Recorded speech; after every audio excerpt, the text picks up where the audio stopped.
बिस्मिल्लाहिर्रहमानिर्रहीम। अस्सलाम वालेकुम नाज़रीन, आपकी खिदमत में मोगीस अली एक बार फिर हाजिर है। बात करेंगे शरीफ ख़ानदान के बारे में। पहले आपको पता है कि सवात में पीडीएम एक जलसा करने जा रही है और पीडीएम टूट फूट का शिकार है। पीडीएम का नामो निशान नज़र नहीं आता।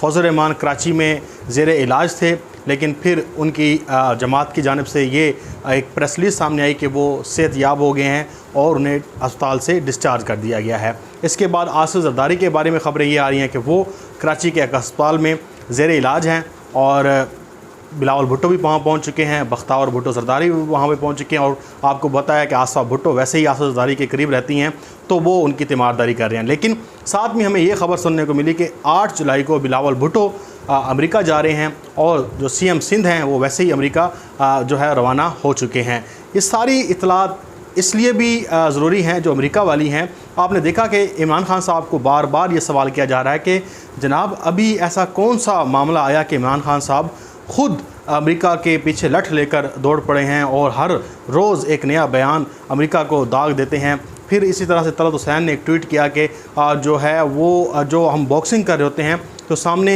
जिसे हम मार रहे होते हैं वो इस वक्त अमेरिका बना हुआ है इमरान खान साहब सामने, और इमरान खान साहब बॉक्सिंग कर रहे हैं अमेरिका के ऊपर। ये तलत हुसैन ने एक तो क्रिटिसाइज़ किया इमरान खान साहब को, लेकिन कुछ लोग ये सवाल उठा रहे हैं कि इमरान खान साहब अमेरिका पे इतना क्रिटिसाइज़ कर क्यों रहे हैं। तो आपको पता है कि अमेरिका पे क्रिटिसाइज़ इमरान खान साहब इसलिए कर रहे हैं कि अमेरिका ने ख़ुद पाकिस्तान से हवाई अड्डे मांगे थे और उन्होंने ख़ुद ये पेंटागन ने ये बयान दिया था कि हमने बातचीत मुकम्मल कर ली है। इमरान खान साहब ने यानी कि हुकूमत पाकिस्तान ने अड्डे दे दिए हैं और CIA का चीफ़ जो है वो पाकिस्तान में आया हुआ था, इमरान खान साहब से मिलना चाहता था। और फिर एक HBO का जो पेंटागन का या CIA का एजेंट था वो यहाँ पे इंटरव्यू लेने आया और मौक़िफ़ लेने आया इमरान खान साहब का कि आप अड्डे दे रहे हैं, लेकिन फिर इमरान खान साहब ने इसे इनकार किया।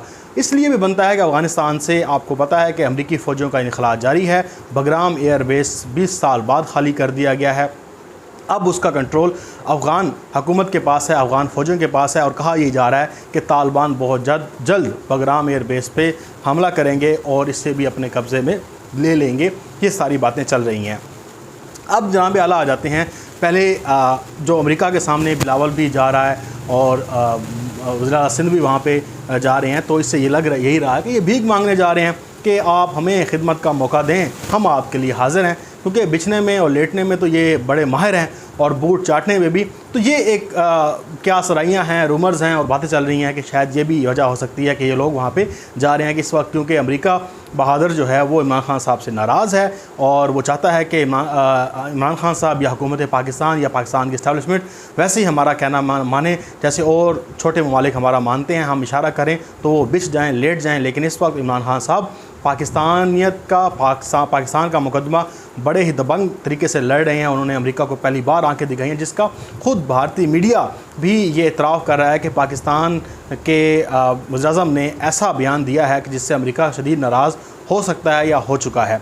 अब आ जाते हैं हम सवात जलसे के हवाले से। पीडीएम सवात में जलसा करने जा रही है।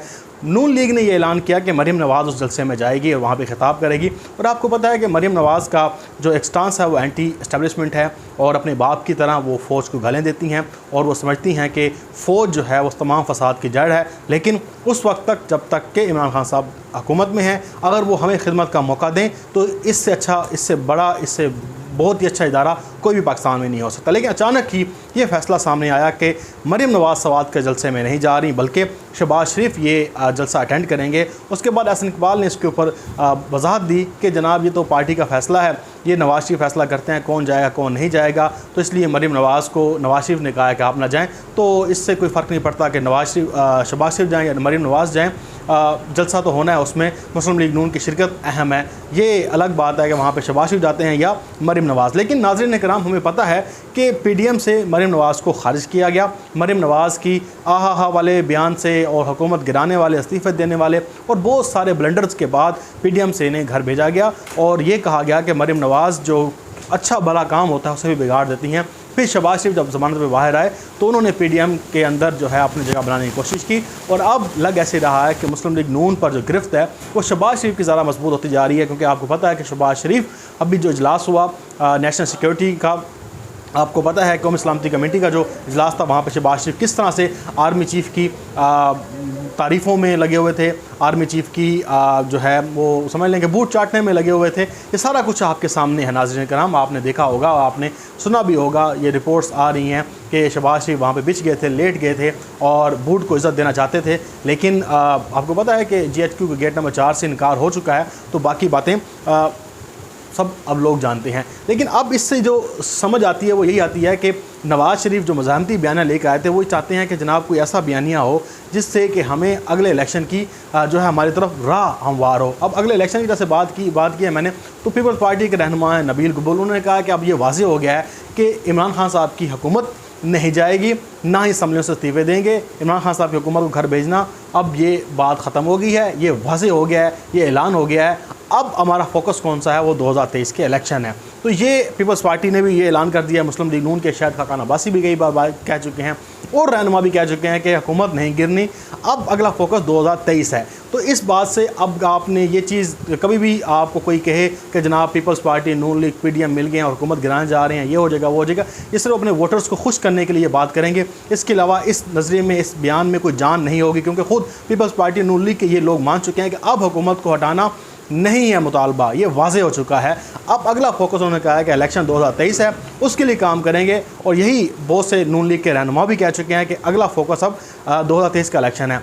ये अब सोच रहे हैं। इमरान खान साहब, आपको पता है कि गुज़श्ता 2 से 3 माह से पहले से ही अपनी तैयारी कर चुके हैं और वो ये तासुर भी कायम कर चुके हैं कि 2023 का इमरान खान साहब इलेक्शन जीतेंगे। उसके लिए उन्होंने अपनी तैयारियाँ बताई, उन्होंने जो उनके फोकस पॉइंट हैं वो देख रहे हैं। सबसे बड़ा उनका फोकस जो है वो एक तो ओवरसीज़ पाकिस्तानीज़ को वोट का हक़ दिलाना और इलेक्ट्रॉनिक वोटिंग मशीनें पाकिस्तान में लेके आना, क्योंकि वो ये समझते हैं कि अगर पाकिस्तान में आज़ाद और शफाफ इलेक्शन होते हैं तो फिर कोई शख्स भी पाकिस्तान के इलेक्शन पे उंगली नहीं उठा सकेगा। अब इसके साथ साथ एक और इससे जुड़ा इशू है हमारी इंटरनेशनल खारजा पॉलिसी से कि बगराम एयरबेस तो खाली हो गया, साथ में ही अमेरिका को इमरान खान साहब ने जवाब भी बहुत सख्त दे दिए। अब एक और चीज़ है, वो चीज़ ये है कि इमरान खान साहब गवादर का दौरा कर रहे हैं।